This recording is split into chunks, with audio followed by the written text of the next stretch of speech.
Hey everyone, welcome back.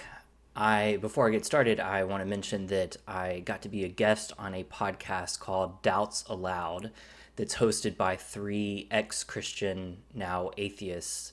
And we talked about miracles. And obviously, if you've been following this blog and podcast, you know that's come up a few different times. I have sort of backwards walked into being a miracles guy somehow. I don't know. I think it's a fascinating topic. I actually think this is one of the best chats I've had with skeptics, as far as just like both sides really hearing each other and acknowledging basically every point. Like, even if we didn't fully agree with the final reasoning or the outcome of the final reasoning, I think there was just a lot of mutual acknowledgement. So if you're into that, I will. Well, there's a link on my blog to the podcast, and I'll put a link in the description of this podcast as well. I might have just said podcast twice. I meant to say there's a link on my website, but also I will put in the description of this podcast.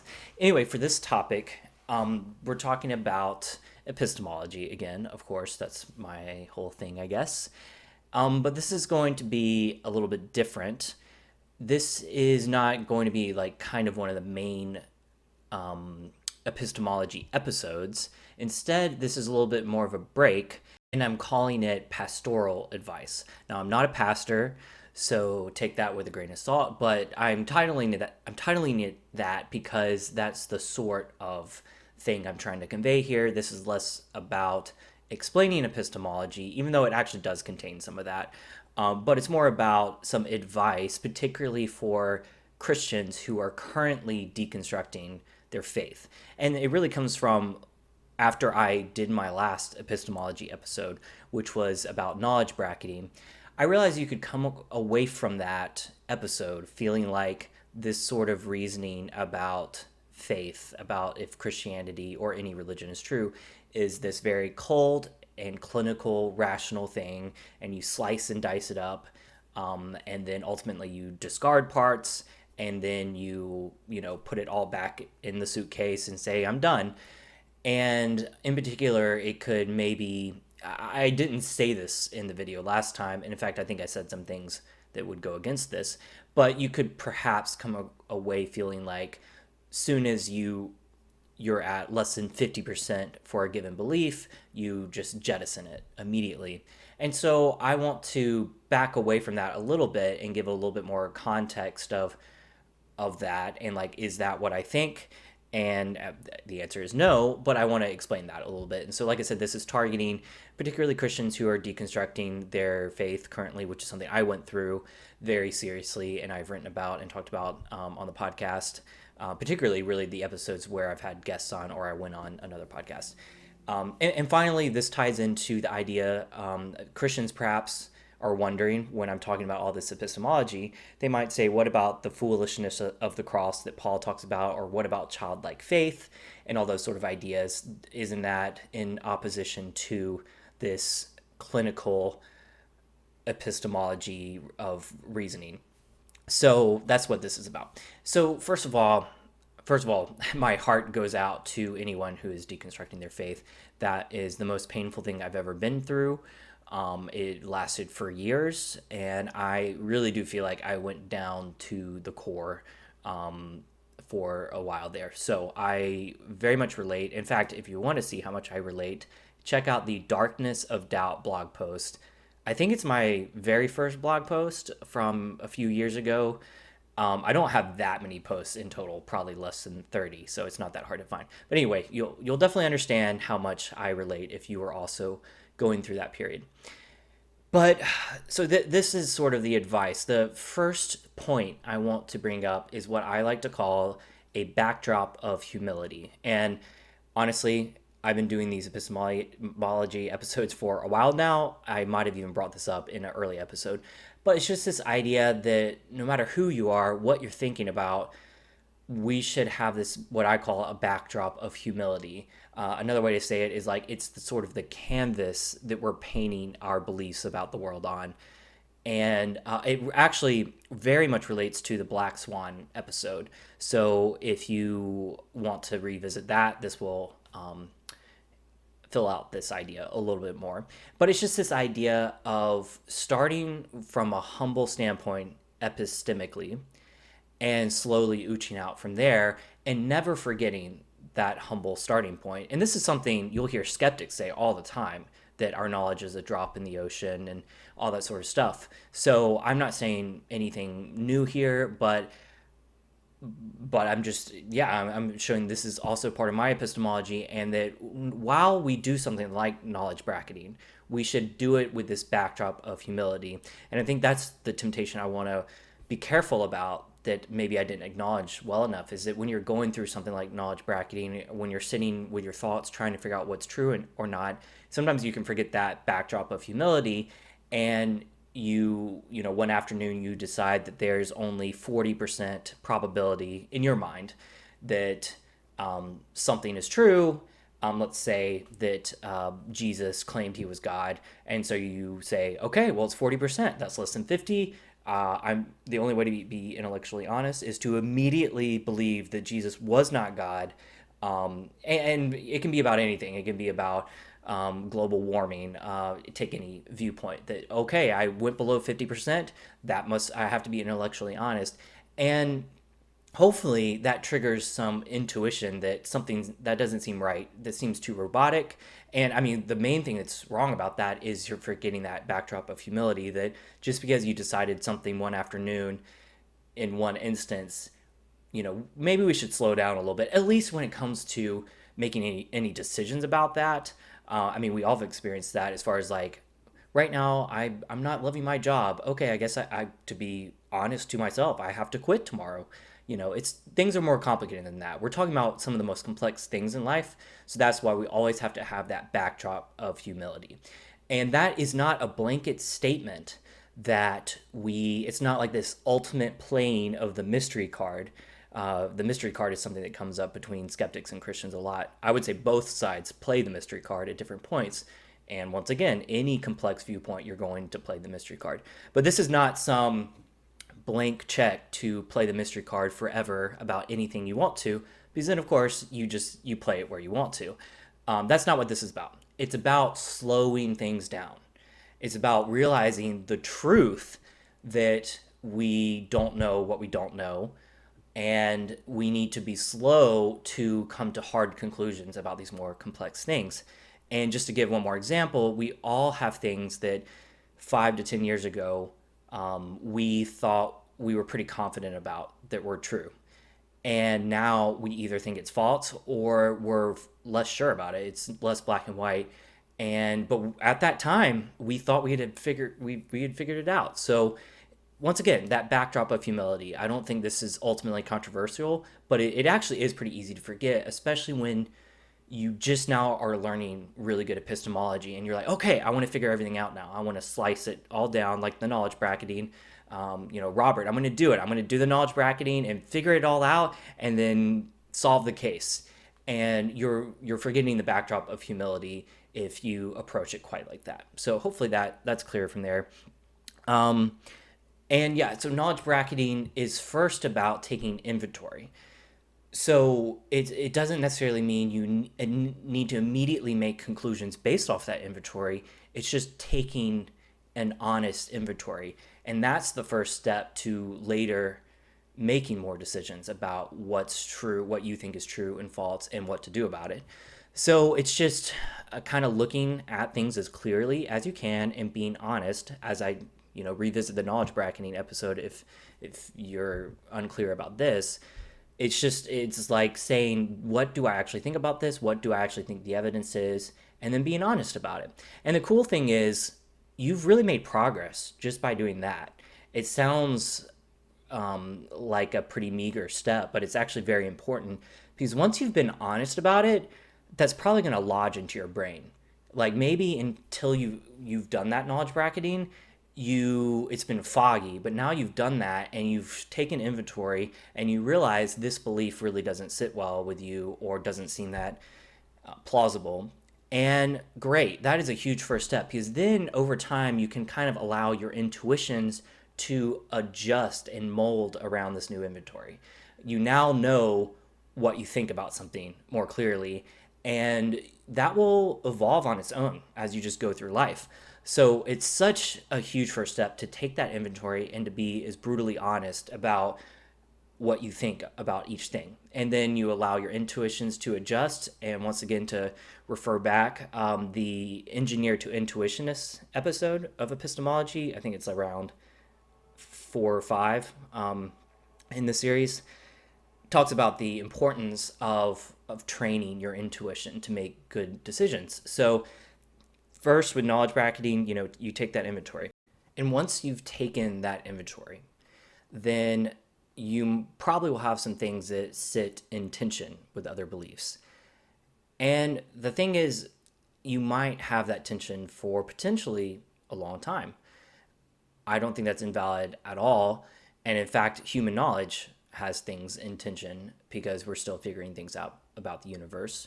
So that's part of the judgment call itself, is what to do about those beliefs in tension.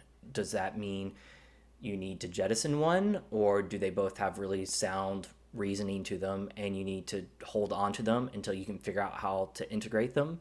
But I think it can be a false move to say, oh, I have tension in my beliefs, therefore I'm going to, hit the delete key on certain ones immediately, because no tension, I can't have any tension. In fact, that ultimately leads to fundamentalism, because then you're trying to iron everything out to where it's absolutely, crisp and no tension at all. And we all know what that sort of fundamentalism is like, and how ultimately evil it can be, because it will distort your mind. And this is any sort of fundamentalism.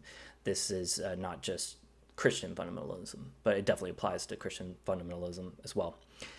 So you might have that tension, and I mean, ultimately, I believe there is a resolution for that tension if it's true. Just like right now, there's I don't know if it's appropriate exactly to say there's a tension between like the theory of gravitation and quantum mechanics. At the very least, I know they haven't been integrated, but you don't throw one out because they both have sound warrant for them.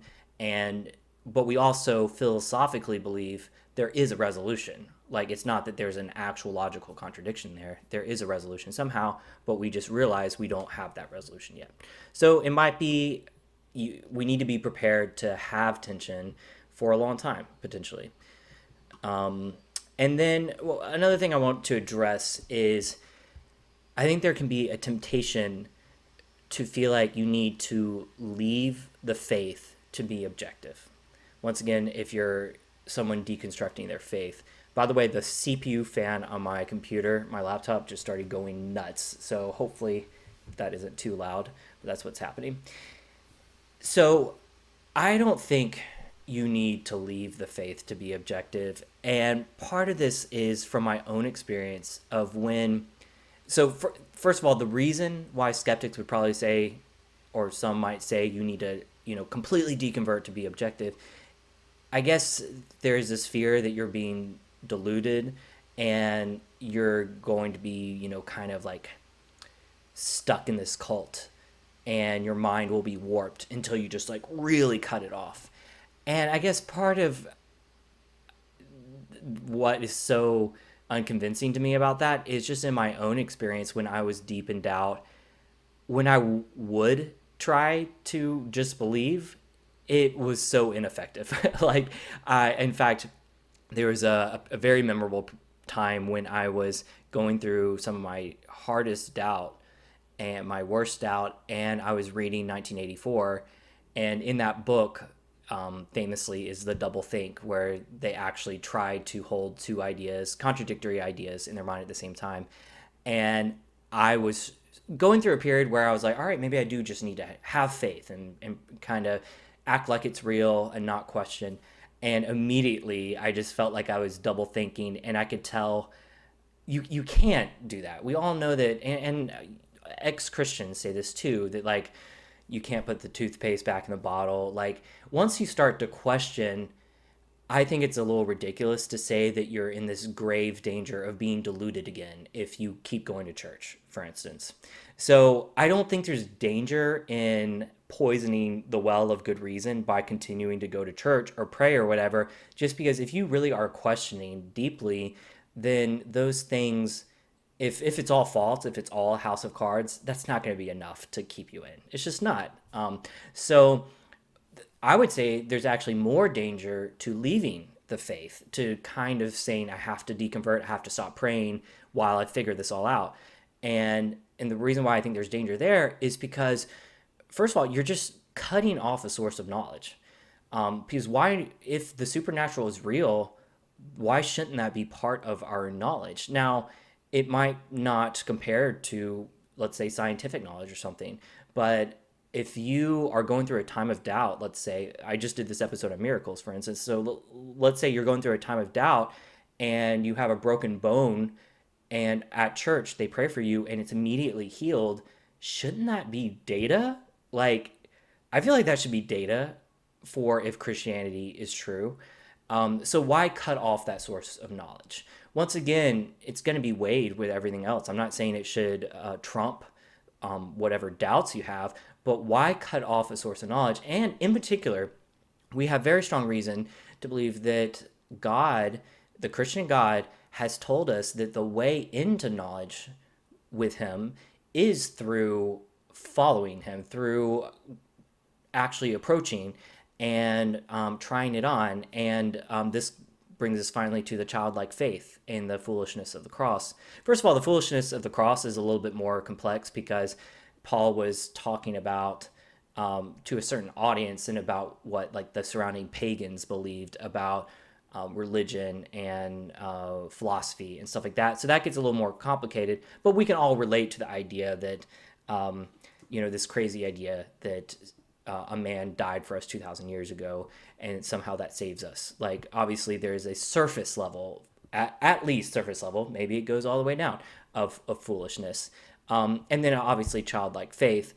And first of all, the childlike faith, I think, is actually pretty similar to the skeptical idea of that our knowledge is a drop in the ocean, like I said earlier in this episode. So I think the childlike faith is just like on the skeptical side, it's kind of giving up control and saying we don't know everything, and and not saying we have to have it all figured out to, for instance, say a prayer. That maybe we can act in trust. And this is what I would say is you can always revoke that. You're not going to just be deluded.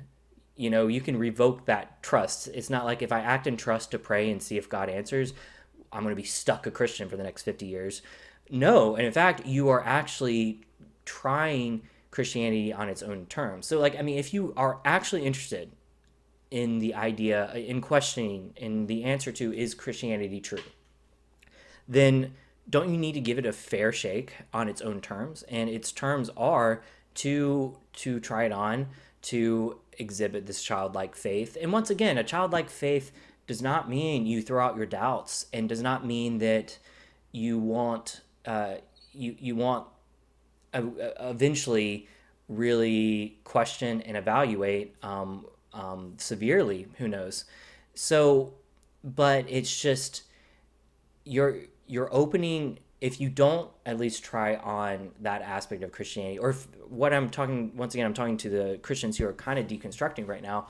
If you cut all that off, then you're cutting yourself off potentially from a source of knowledge about if God is there, and you're cutting off the very source of knowledge that God has particularly seemed to say He speaks through. Now, He also very clearly in the Bible, it says that the external objective testimony in reality, both like philosophical reasons and the evidences, for Jesus's resurrection, like those are, God is also promised to give us reasons that way too. That it's not all just some, warmth in the heart or whatever. But clearly God has, if He's a loving God and He is somewhat like how He's described through Jesus, then there is a sense of He wants us to approach Him in humility. And so why not keep that source open while you question? And once again, if you're at, let's say you feel like it's 10% plausible that Christianity is true. If you stay at 10%, you're eventually going to say, all right, I've tried this enough, I'm moving on. you're not going to get somehow stuck within Christianity and deluded. So the main thing, as I've been saying, is I'm just trying to slow down people who are currently deconstructing their beliefs of a false notion that I should stop anything related to Christianity or I'm not being objective. And once again, I think you're not really gaining anything because if you're already questioning, you're not going to be that easily deluded. And you're actually losing something. You're losing a source of potential data about if this is real or not. So I think that is a false move. And this kind of brings us to a weird reclamation of Pascal's wager. In general, I do not like Pascal's wager. I actually was on a podcast discussing it with Christians and skeptics, and I was mostly on the skeptic side that I do not like Pascal's wager, primarily because it doesn't take into account other religions, and I mean it's just flawed in its setup. At least for modern thinkers, it's flawed in its setup. And I don't know Pascal's total context for when he wrote it, so I can't judge him. And I know he was clearly a brilliant thinker, but Robert's wager, which is my own sort of evolved or changed, reclaimed version of Pascal's wager, is that well, just starting out, let's say you only feel like there's a 20% chance that Christianity is true. First of all, it has to be said, that's actually pretty good odds. Like 1 in 5 is not bad. That's plenty of things have 1 in 5 odds and end up rolling the dice and you get that. So it's not crazy to still buy into it with only 20%.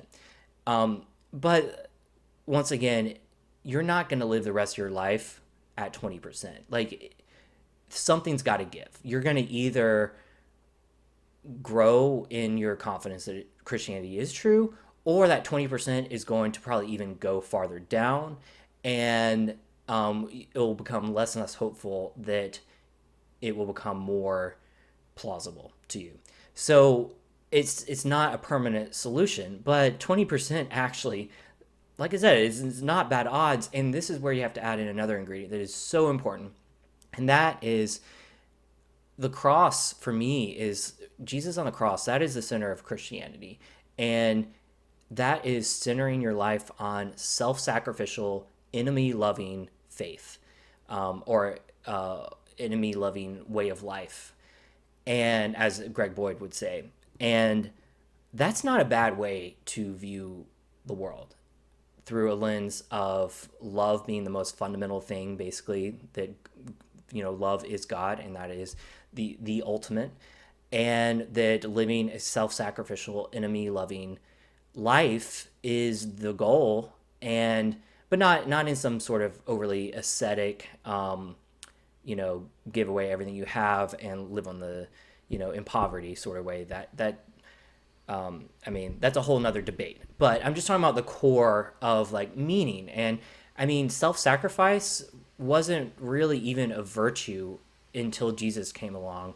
At least not widely. Like, loving your enemy was not something that was widely taught. I remember in one of the books I read, I think it was the only philosophy of its kind when Christianity came on the scene that had that sort of idea. And yet now, the idea of like self-sacrifice and helping the victim, the Good Samaritan, that is core to our morality now. So it's not the worst thing ever to build your life around. So since it is a good philosophy, and if you have decent odds, then I would argue, as far as Robert's wager, it's worth, especially if you already are a Christian, if you have some affinity to it, to like, all right, this gives me some motivation to at least keep trying for now. Because once again, something's going to give. You're not going to get stuck. You're not going to get stuck in a deluded way, and you're not going to get stuck in a way where you don't make any progress. Something will change. You will evolve. So Robert's wager, if I can call it that, is, and I'm calling it that, and I'm describing this because this is what I went through. There was a time where I was down to 20% or whatever, and this was my reasoning of like, no, I want to keep seeing what's there. And I'm glad I did, because I did have to study a whole lot more and live more. But eventually, I mean, now I feel like I'm well above 50%. And it's, um, it goes up and down, my confidence, for sure. It's not, I would say, I don't know if it ever really goes below 50%, but at this point, but it goes up and down between, let's say, 70 and 90%. But I had to go through that 20% period, and Robert's wager was what got me through that it was worth seeing how it developed, and it was a worthwhile philosophy to base my life around while I investigated. So, as my advice, to sum up, my advice would be, yeah, to take Robert's wager and to let it evolve. Use the backdrop of humility as you keep learning and keep deconstructing, keep using the knowledge bracketing, and upping your game with epistemology and science, and things will evolve. And I do believe the truth will win if you keep doing that. And if the truth is that Christianity is not true, then more power to you that you end up deconverting. I mean that. Like, I don't see much value in holding false beliefs. So I'm not someone who thinks that, oh, everyone should just be a Christian their whole lives, even if it's false. Ever since I was young, even I've thought that's ridiculous. Like, if it's not true, it's not true. So I hope this helps someone maybe who felt like when they read very sterile ideas about reasoning or listen to my podcast, that they don't feel this pressure that, okay, I got to immediately discard all these beliefs because I'm unsure about them. It's more complicated than that. It takes more time. And hey, reach out to me. Like, I actually had a long chat with a podcast listener recently from Germany. So shout out to Christian. And, I don't know how helpful it was to him, but it was a very enjoyable conversation. So reach out. And I have 100% been there. And I felt like I was being torn apart because of how to the core it went to deconstruct this way. So I've been there, and keep at it. There is a nobility to figuring out your faith and fear and trembling, and maybe figuring out your non-faith. Let's pretend Christianity is not true for a second. Put on that cap.